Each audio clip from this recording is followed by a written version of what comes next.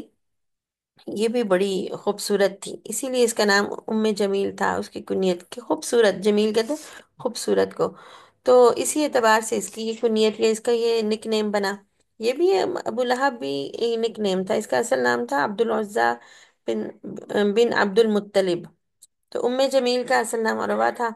اور یہ اس کی خوبصورتی کی وجہ سے اسے جمیل کہا جاتا تھا. جب یہ صورت نازل ہوئی تو ایک دفعہ تو اس نے حضرت ابوبکر صدیق کو کہا. اس وقت نا حضرت ابوبکر صدیق اور پیارے نبی اکٹھے کھڑے تھے. اور نے حضرت ابوبکر صدیق کو دیکھا تو کہا کہ یہ جو تمہارا دوست ہے نا، تمہارا صاحب، یہ میں نے سنا ہے کہ وہ مجھے برا بھلا کہتا ہے، یعنی اس صورت کے حوالے سے کہ میرے بارے میں ایک صورت نازل ہوئی جو تمہارے صاحب نے تمہیں بتائی ہے، اور اس نے مجھے برا بھلا کہا ہے. اگر مجھے وہ نظر آیا تو میں ایک پتھر دے کے اس کا پتھر مار کے، ایک بہت بڑا پتھر مار کے اس کا سر کچل دوں گی. حضرت ابوبکر نے دیکھا کہ پیار نبی اس کے سامنے کھڑے ہیں اور وہ یہ بات کر رہی ہے. تو یہ کیا کہ وہ چلی گئی. تو حضرت ابوبکر صدیق نے پیار نبی سے پوچھا کہ یا رسول اللہ، کیا اس کو آپ نظر نہیں آ رہے تھے جب وہ یہ بات کہہ رہی تھی؟ تو پیار نبی نے بتایا کہ اللہ نے اس کے اور میرے درمیان ایک پردہ حائل کر دیا تھا، اور میں اسے نظر ہی نہیں آ رہا تھا جب وہ بات کہہ رہی تھی. اب اس سے بھی بچوں کیا پتا چلا کہ اللہ تعالیٰ جس کو بچانا چاہے دوسروں کی آنکھیں اندھی کر دیتے ہیں. وہ نظر ہی نہیں انہیں وہ نظر ہی نہیں آ سکے پیار نبی انہیں. تو ابو لہب کا اتنا اسٹرانگ، اتنا امیر، اتنا خوبصورت ہونا اس کے کام آیا؟ ہرگز نہیں، ہرگز نہیں. اور اللہ نے کیا بات اس کے بارے میں کہی، ٹوٹ جائیں ابو لہب کے دونوں ہاتھ، یعنی اس کا ستیہ ناش ہو جائے، یہ محاورہ ہے عربی کا. اور وہ ہلاک ہو گیا. یعنی ابو لہب نے جب یہ جملہ بولا، اس جملے کے بولنے سے، پیارے نبی کی شان میں گستاخی کرنے سے، ان کے ساتھ بدتمیزی کرنے سے کیا نتیجہ ملا؟ ابو لہب جو تھا وہ تو برباد ہو گیا، ہلاک ہو گیا.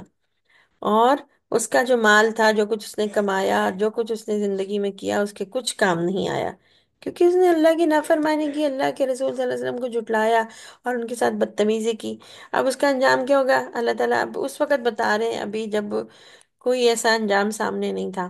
مسلمان ابھی مکہ میں تھے اور قریش کے ظلم و ستم کا شکار تھے، اور ان کے اوپر وہ غالب تھے. نئی نئی طریقوں سے وہ انہیں تنگ کرتے تھے. اس وقت اللہ تعالیٰ بتا رہے ہیں کہ جلدی وہ بھڑکتی ہوئی آگ میں داخل ہوگا. یعنی آخرت کا انجام بتا رہے. دنیا کا انجام یہ کہ وہ برباد ہو گیا، ہلاک ہو گیا، اس پہ بھی بات کرتے ہیں. تو یہ جو چھوٹے چھوٹے الفاظ ہیں، چند آپ یاد کر لیں تاکہ آپ کو صورت جب پڑھیں تو آپ کو اس کا مطلب سمجھ میں آئے. تبت ٹوٹ گئے، برباد ہو گئے، یدا ہاتھ، ماغنا کام نہ آیا یعنی فائدہ نہ دیا، مالہو اس کا مال، وما کسب اور جو اس نے کمایا، وامرأتہ اس کی بیوی، حمالت الحطب جو ایندھن اٹھانے والی، کوئلے اٹھانے والی، لکڑیاں اکٹھے کرنے والی مراد یہ. اب یہ حمالت الحطب اس کو کیوں کہا؟ اس کی نا ایک یہ بات تھی کہ وہ بے شک وہ شکل و صورت کی بہت خوبصورت تھی، لیکن مزاج کی بڑی تیز اور غصے والی عورت تھی. ادھر کی بات ادھر کرتی، چغلیاں کھاتی، لوگوں کے درمیان میں فساد کا سبب بنتی، اور اکثر پیارے نبی کے راستے میں کانٹے اور پتھر مطلب پھینک دیتی، کانٹے بچھاتی. اس لیے اس کو یہ نام دیا گیا. اب جب اس کو پتا چلا نا کہ میرے بارے میں یہ آیت نازل ہوئی ہے، وامرأتہ حمالۃ الحطب فی جیدہا حبل من مسد، تب اس کو برا لگا، اور یہی بات اس نے حضرت ابوبکر صدیق کو کہی تھی. اس کی گردن میں کھجور کی رسی ہوگی، یعنی قیامت کے دن کی بات ہو رہی ہے. سیصلہ جلد ہی وہ داخل کیے جائیں گے یا آگ میں ڈالے جائیں گے. نارن آگ، جل ذات لہب بھڑکتی ہوئی یا شولوں والی. لہب کا مطلب جیسے ہم نے پہلے سنا پڑھا، یہ لفظ اس سورہ میں کتنی دفعہ آیا؟ 2 دفعہ ہے نا، پہلی آیت میں بھی اور یہ بھی. شولوں والی، بھڑکتی ہوئی، جس آگ کے شولے نظر آ رہے ہو نا، ہم اس کو کہتے ہیں یہ آگ بھڑک رہی ہے.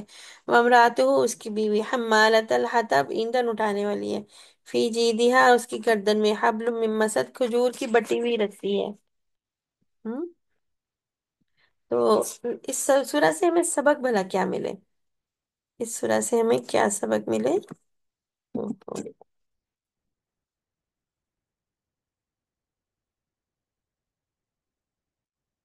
اس سورہ سے جو ہمیں سبق ملے نا پیارے بچوں، وہ یہ ہے کہ انسان کی جو بھی کام ہے نا، جو وہ کرتا ہے دنیا میں کرتا ہے، جو اس کا اسے جواب دینا پڑے گا، بعض اوقات دنیا میں بھی اور بعض اوقات آخرت میں. اور آخرت میں تو ضرور ہی. کبھی ایسا نہیں ہو سکتا کہ وہ اپنے کیے دھرے کا